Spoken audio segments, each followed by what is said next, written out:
This Torah class is brought to you by TorahAnytime.com.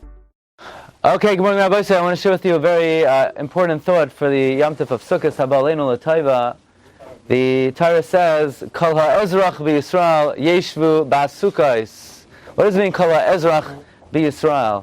Also, there's a very interesting lashon the Torah uses, Chag ha'sukkos ta'aseh lecha. The Yom Tov of Sukkot, you should make for yourself. Also, it means you will make. What do you mean the Yom Tov of Sukkot you will make? So there's a psikta, it's a medrash. We don't have access to this medrash. In the regular psikta, this does not appear. It's quoted in the Rishonim. It's quoted by the Ran. It's quoted by the Abarbanel. It's in a very interesting place, in Parshas Vayera.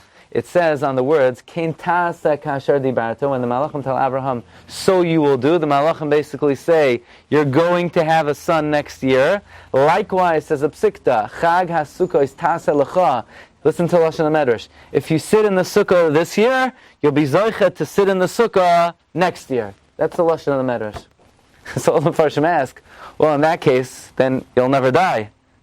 All you have to do is sit in the Sukkah one time. You'll have the Haftach of the Torah. If you sit in the Sukkah year 1, you'll sit in year 2. Year 2, you'll sit in year 3. Basically, you'll never go. And they say, Einechanami, sitting in the Sukkah is a skula for Arichas Yomim. From the Pasuk, Chag HaSukkah is Ta'aseh Lecha. In fact, when Naftali of Rabshit says, it says, Kol ha'ezrach v'Yisrael yeshu b'Sukkah. Ezrach is a lashon of zikna. That if a person sits in the Sukkah, he'll get to advanced age. Now the question is, why is that so? By the way, Reb Chaim Falaji writes from the Zohar. Everybody knows what letter is a Sukkah? The Ois Hey. But the Zohar says it's the letter Beis. Why? 3 sides. So Reb Chaim Falaji writes, Reb Chaim Falaji, one of the Sephardic Gaonim, says the Beis has 3 walls. Vav, Vav, Vav. Vav, Vav, Vav is Chai. Also a remez that somebody who sits in the Sukkah will be Zoichet to Chayim, will be Zoichet to Arichas Yamim. But what's, what? Vav, Vav, Vav. 666 is 18. Chai, you know? Fine.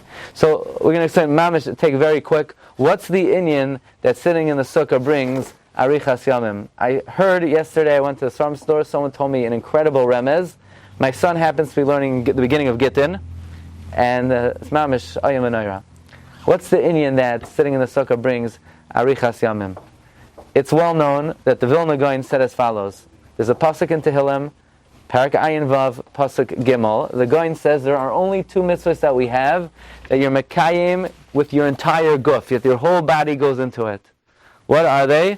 Living in Eretz Yisroel and sitting in the Sukkah. These are the only 2 mitzvahs that your entire body is encompassed in the mitzvah. So you'll ask, what about mikvah? So the answer is, pshat is, mikvah may not be metaher until you're out of it. So when you're out of it, you're not in the mitzvah anymore. In other words, the tar of the mikvah is not when you're in the mikvah. The tar of the mikvah is when you pop out. Once you pop out, you're not encompassed anymore. So in any event, there are only 2 mitzvahs that encompass, that encircle the whole body. What are they? Eretz Yisroel and sitting in the Sukkah. Says the Goyin, Vayehi b'shalem sukkah uma'inasai b'tzion. Vayehi b'shalem, when is a person b'shlemus? Meaning, when are you totally encompassed in the mitzvah? Sukkah, when you're in the Sukkah, or uma'inasai b'tzion, or when you're living in Eretz Yisrael. Got it? Vayehi b'shalem, when do you do the mitzvah b'shlemus? Either Sukkah or uma'inasai b'tzion. So now, what do these 2 mitzvahs have in common? Is it 2 random mitzvahs that happen to encompass your whole body, or is there a connection between the Sukkah and Eretz Yisrael? So there, in the Shalos Tshuvos of Tirosh v'Yitzar, he brings an idea that a Sukkah has Kedushat Eretz Yisrael. And the reason why, if you sit in the Sukkah, you merit long life, is because the Torah says, L'man yirbu yemechem al ha'adama, so that you should live long in Eretz Yisrael. In fact, when Rabbi Yochanan got to Bavel, he saw old people in Bavel. He said, how could there be old people in Bavel? But it says, L'man yirbu yemechem al ha'adama, you can only live long in Eretz Yisrael. And the answer was, they come early to shul, they stay late afterwards, so a shul also has Kedushas Eretz Yisrael. But the idea is, a Sukkah has Kedushas Eretz Yisrael. Memela, the Vilna Gaon is not picking 2 random mitzvahs, Sukkah and living in Eretz Yisrael. They're both the same thing. The Sukkah is like bottles up Kedushas Eretz Yisrael. So you ready for the remez? This is an incredible remez. If you go to the first Mishnah in Gittin, the first Mishnah in Gittin says, what are the boundaries of Eretz Yisrael? Ashkelon Litzafain v'Ashkelon Kitzafain.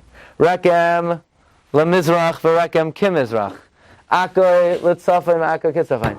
And the Yam, right? Remember the first Mishnah in Gittin? These are the 4 boundaries of Eretz Yisrael. So what does the Torah say about the Sukkah? Say mi Diras Keva, right? Leave your permanent abode and go to Diras ARAI.